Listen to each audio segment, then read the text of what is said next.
In the ancient forests of Greece, a skilled hunter named Actaeon led his men through the wilderness, his heart set on a day of success.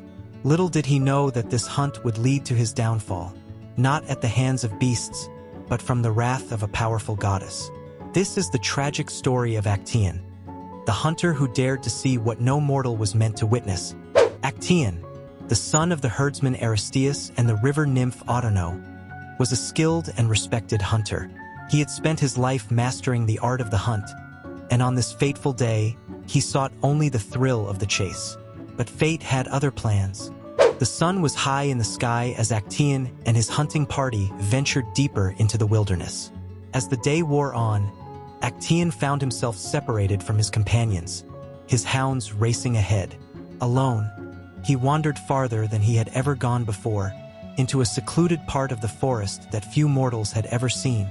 Unbeknownst to Actaeon, he had stumbled upon the sacred grove of Artemis, the virgin goddess of the hunt and protector of wildlife. At that very moment, Artemis was bathing in a secluded pool, her nymphs attending to her as she reveled in the peace of the forest. This was a sight meant only for the gods.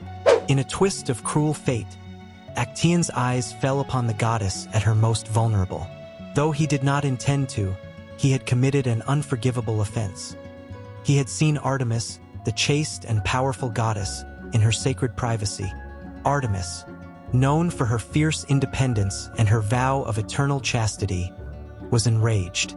For a mortal to gaze upon her in such a way was a grave insult, and Actaeon's presence in her sacred space could not go unpunished. "You dare violate my sanctuary, mortal? For your transgression you shall pay the ultimate price." In her wrath, Artemis uttered a curse that would seal Actaeon's fate.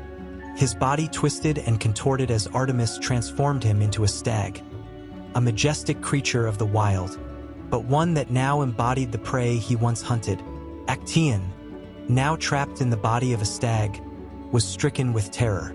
His mind was still that of a man, but his form was no longer his own. Desperate and confused, he tried to flee, but Artemis's vengeance was not yet complete. To add to the horror of his transformation, Actaeon's own loyal hounds, those who had hunted by his side for years, now caught his scent. To them, he was no longer their master, he was prey, and they were relentless. With the instincts of a stag but the mind of a man, Actaeon ran for his life, weaving through the trees and leaping over streams. But no matter how fast he ran, he could not outrun his fate, nor the very beasts he had trained to be perfect hunters. In the end, there was no escape. His own hounds, driven by their instincts, tore into him with savage ferocity, unaware that they were killing their master. Actaeon's cries echoed through the forest, but no one came to his aid. Artemis, having exacted her vengeance, remained unmoved by Actaeon's tragic fate. In her eyes, justice had been served. A mortal had dared to see her as no mortal should, and the consequences were both swift and brutal. Actaeon's story is a powerful reminder of the dangers of crossing the gods, even by accident. Though he had not meant to offend, his fate was sealed the moment he gazed upon Artemis. In the world of the gods, even the smallest mistake could lead to ruin. Actaeon's tragedy lies not in his actions, but in the whims of fate. A single moment, a fleeting glance, brought about his downfall, and in his death, he became a symbol of the fragile line between mortals and the divine. The story of Actaeon is a cautionary tale from Greek mythology, one of respect, power, and the fatal consequences of crossing the gods. Join us next time as we explore more tales of the ancient world. Don't forget to like, subscribe, and hit the notification bell for more mythological stories.